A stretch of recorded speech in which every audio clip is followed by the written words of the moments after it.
Okay, so we're on day nine. The word for day nine is confidence. And one thing that Arlen was saying was that consuming information um, makes you more confident, which pretty much was confirmed. I watched something called The Art of Dialogue. Um, and if you're familiar with making the band that Puff Daddy had back in the day, then you'll know who Choppa is. And so I've been watching the snippets of him on the Art of Dialogue, and he was saying that um, the way he talks is not just, it wasn't that he's born that way or whatever the case may be. Like, he started to seek different knowledge in different areas, and that's why he's able to articulate the way that he does now. And so I said, you know what? I said, that makes a whole lot of sense. Um, Also,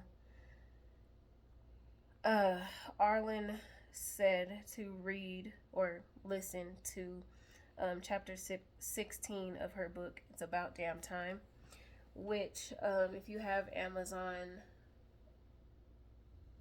or even if you don't have Amazon, you can, my bad, y'all, it's somebody.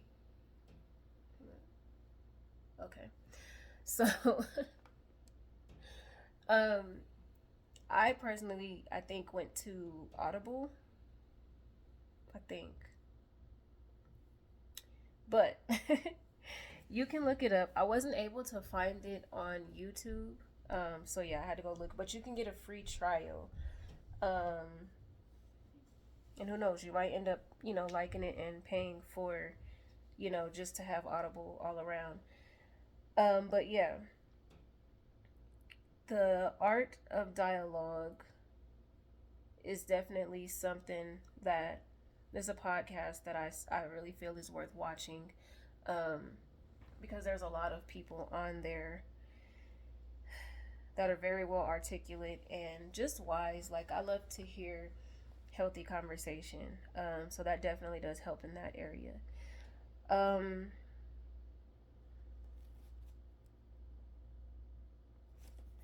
Chapter 16, pretty much, she was talking about being in control of your message, whatever that is. Sometimes we don't really know what our message is. We just know that we have stories to tell, and we know that, sometimes we want to tell them and sometimes we don't. However, I think for for some people, it's imperative that they do tell their stories and um, like, kind of share their journey of things. Simply because right now we're in those times where people want to deal with people that are relatable. And if people feel like they can't relate to you, then it's kind of like I don't want to say you're wasting your time, because people still, gravitate towards whatever, but I don't know. I don't know how to word that. But then something, oops, hold on.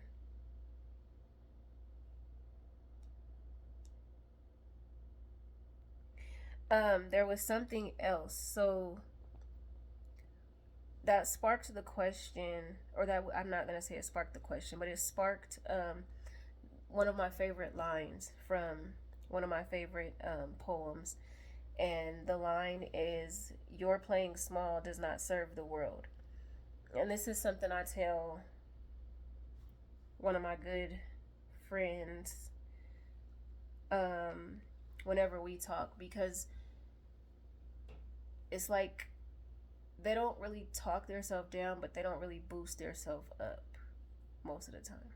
It's just like they kind of just are. So I let them know, like, you're playing small doesn't serve the world. Like, stop thinking small. You need to be thinking big, bitch. It's like, no. But yes, so let me see if I can find this.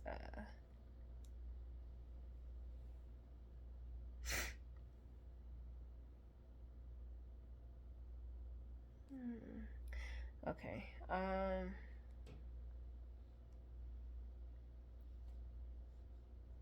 Oh wait, I think I sent it to myself. Hold on. Maybe I didn't. Oh, yes, I did. Okay, so the poem is called Our Deepest Fear. It is by Marianne Williamson. And if you have ever watched Coach Carter, this is the poem that Coach Carter, or yeah, this is the poem that the basketball team ended up reciting. If y'all can remember, Coach Carter kept asking Timo Cruz, like, what is your deepest fear, young man? And they kind of just kept looking at him like, what the heck? And so it goes like this. Our deepest fear is not that we are inadequate. Our deepest fear is that we are powerful beyond measure. It is our light, not our darkness, that most frightens us. We ask ourselves, who am I to be brilliant, gorgeous, talented, fabulous? Actually, who are you not to be? You are a child of God. Your playing small does not serve the world. There's nothing enlightened about shrinking so that other people won't feel insecure around you. We are all meant to shine as children do. We were born to make manifest the glory of God that is within us. It's not just in some of us, it's in everyone. And as we let our own light shine, we unconsciously give other people permission to do the same. As we are liberated from our own fear, our presence automatically liberates others.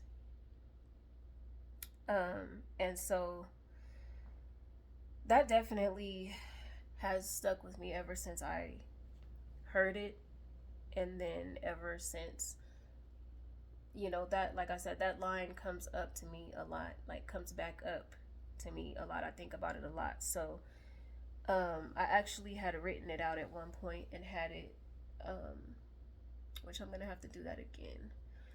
But yeah, it's inspirational to say the least. So, but the main takeaways from day 9 is to, oh, my bad. The main takeaways are to stop thinking small of yourself.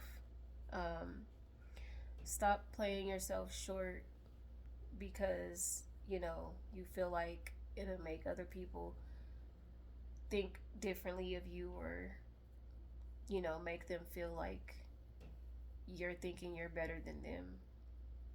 Like, just know that everybody has a story to tell. However, it's up to you to determine if you're going to be the one to tell your story. We're all pretty much going through the same things at different times, and it wouldn't hurt if a lot more of us started to let that be known and started to actually be a help in whatever way you can. So, with that being said, I will catch y'all next time.